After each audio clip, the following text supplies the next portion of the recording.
Ça yo. Patron. Viens. Me voici, patron. Que se passe-t-il, patron? Le travail que tu vas faire, c'est un travail trop délicat. Vas-y. Voici les lettres que j'ai écrites dans ma chambre. C'est madame qui a écrit. Elle vous a écrit, patron.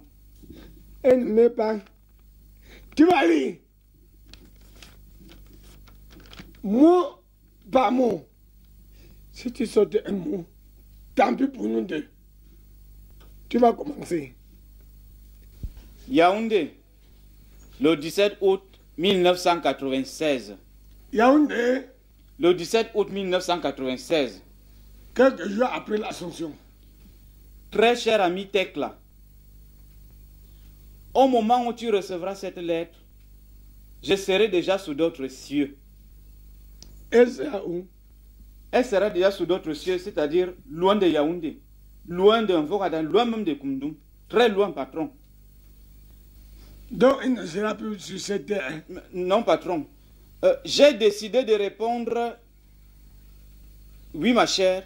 J'ai décidé de répondre à l'appel de l'amour en allant rejoindre Herman. Quel est parti rejoindre qui? Herman. Qui est Herman? C'est cet étudiant qui vit à Paris et à qui j'envoyais des mandats chaque mois. Elle lui a envoyé les mandats avec mon argent. Je ne pouvais pas continuer à gâcher ma vie auprès d'un vieux fatigué comme Jean-Michel Cancan. Elle dit que qui est fatigué. Elle dit que c'est vous, patron. Que?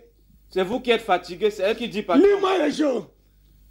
J'avais besoin de quelque chose de plus frais, de plus jeune, de plus vigoureux, de plus viril. Tu ne peux pas savoir, Tekla. Chaque fois que Herman venait en congé au pays, je me sentais revivre. L'amour avec lui, c'est le paradis. Avec Cancan, c'était l'enfer. Avec qui? Avec Cancan, c'était l'enfer. C'est elle qui dit, patron.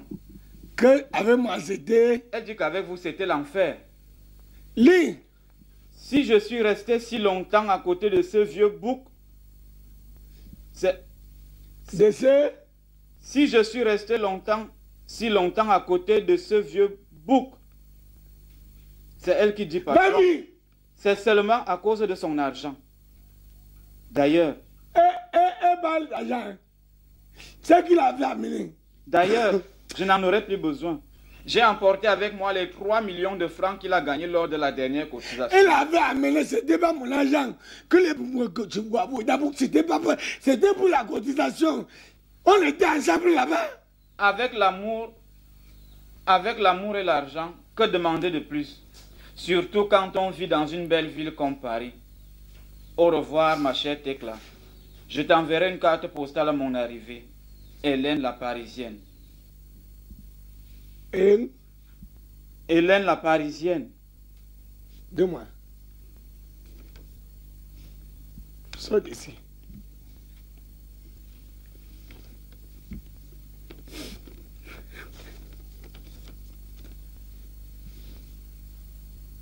C'est lui qui a écrit. C'est lui qui a écrit. Quand je voyais ce beauté ici, je ne savais pas ce qui m'ouvrait. Et pour que je le recrute. Les derniers secours, c'est la radio. Il faut que j'arrive aujourd'hui à Siativing. Là,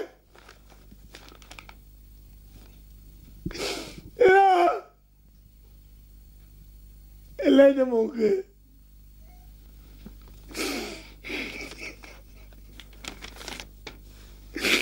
Les bâtisseurs me disent au revoir. Les bâtisseurs me disent adieu. Il faut que je vois. Que je vois les gens de radio. Comme me dit, à peu près, qu'est-ce que je peux faire? Qu'est-ce que je peux faire?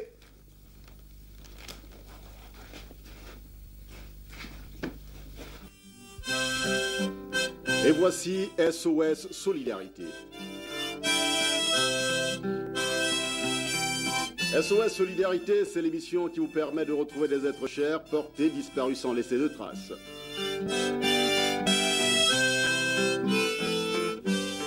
SOS Solidarité, c'est sur Radio Continentale, tous les après-midi à partir de 16h.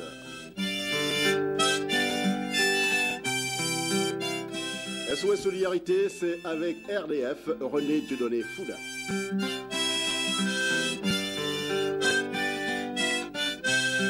Mesdames, Messieurs, bon après-midi. Nous sommes heureux de vous retrouver dans le cadre de cette émission.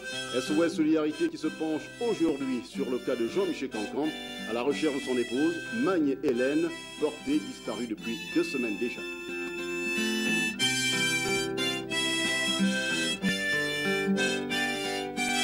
Nous espérons que notre invité du jour, Jean-Michel Cancan, ne va pas tarder à faire son entrée dans ce studio.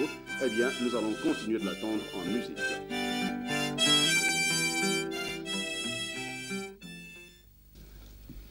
Mesdames, Messieurs, ainsi que je vous l'ai annoncé, notre invité du jour, c'est Jean-Michel Cancan qui vient de prendre place dans ce studio. Bon après-midi, Jean-Michel Cancan. Bonjour. Vous êtes à la recherche de votre épouse Magne-Hélène qui a disparu du domicile conjugal depuis 2 semaines déjà. Ça fait pas 2 semaines et demie, ça fait déjà 3 semaines qu'elle est disparue. Ça fait donc 3 semaines que Madame Cancan, née Magne-Hélène, a disparu du domicile conjugal. Peut-on savoir les circonstances dans lesquelles elle a disparu? Dans quelles circonstances? Dans quelles circonstances elle est disparue? On n'avait jamais eu de problème. Elle est partie comme ça, sans me dire au revoir. Est-ce la première fois qu'elle disparaît ainsi? C'est la première fois qu'elle me crie. C'est la première fois qu'elle m'abandonne. SOS Solidarité, nous sommes à la recherche de Madame Cancan, née Magne-Hélène, qui a disparu du domicile conjugal depuis 3 semaines déjà. Jean-Michel Cancan, est-ce que vous avez déjà entrepris des recherches pour essayer de la retrouver? Où avez-vous été exactement? Je suis parti à la gendarmerie. On dit qu'on ne lui connaît pas. Je suis parti au commissariat. On dit qu'on ne lui a jamais vu. À l'hôpital Sankara, rien. J'ai parti chez sa famille me dit que non, va chercher notre fille. J'arrive même chez moi, dans mon domicile. C'est-à-dire au village, mon père me dit que pas d'écran. SOS Solidarité se penche sur le cas de Jean-Michel Cancan à la recherche de son épouse, Magne-Hélène, qui a disparu depuis 3 semaines déjà. Jean-Michel Cancan, est-ce que vous pouvez essayer de nous décrire votre épouse? Comment se présente-t-elle sur le plan physique et sur le plan moral? Sur le plan physique et sur le plan moral, comment se présente-t-elle? C'était une femme très normale. Très normale. C'est-à-dire Sylvia. Mais, physiquement, elle est comme moi. C'est-à-dire? Elle est un épée. Quand tu le vois, c'est que tu m'as déjà vu. C'est seulement que tu t'ouvres et m'attends 2 fois. Quand tu vois Hélène venir, tu connais que c'est lui. D'abord, une démarche très nonchalante. Un sourire crêpe émaillé. Ce qui me plaît, quand elle passe, si tu regardes son dé, c'est ça qu'on appelle l'âge débat. La qualité que tu prends une chaise, tu poses, ça ne tombe pas. Et sur le plan moral, comment se présente-t-elle? Est-ce une bonne épouse? S'occupe-t-elle bien de sa famille? Elle s'occupait. Même ses enfants sont en train de pleurer. SOS Solidarité se penche aujourd'hui sur le cas de Jean-Michel Cancan à la recherche de son épouse, Magne-Hélène, portée disparue depuis 3 semaines déjà. Jean-Michel Cancan, pouvez-vous aujourd'hui nous dire si vous n'avez aucun indice, vous n'avez aucun signe qui puisse permettre de nous retrouver sa trace? j'ai découvert... Oui, mon sang. J'ai découvert une lettre. Une lettre. Oui. Et que disait la lettre? Dans la lettre, elle disait que les partis joindraient un étudiant à Paris. Et c'est comme ce qui me fait trop pleurer. Quand elle est partie, elle a amené mon argent. C'était pas mon argent, c'était l'argent de cotisation.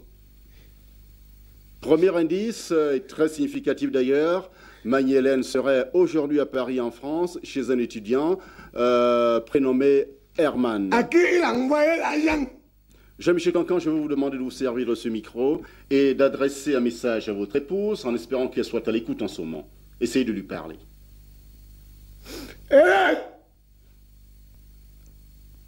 Hélène! Hélène! C'est ton mari préféré. Ton amour de tous les jours. L'avocat est déchiré. L'avocat est bafouillé. L'avocat embrouillé. L'avocat est déchiré. L'avocat est dévoilé. Qui t'appelle? Là, mets les enfants de près. Si tu es déjà mort, écris-moi. Si tu n'es pas encore mort, écris-moi. C'est un message pathétique. C'est pas pathétique, c'est douloureux. Eh bien, chers auditeurs, nous espérons que vous ferez le nécessaire pour aider Jean-Michel Cancan, un homme éploré, à retrouver sa chère épouse qui se trouve en ce moment à Paris. Et si vous avez des informations concernant cette femme, n'hésitez pas à nous écrire à Radio Continentale qui transmettra. Merci à tous et à toutes et à très bientôt. Au revoir. Merci.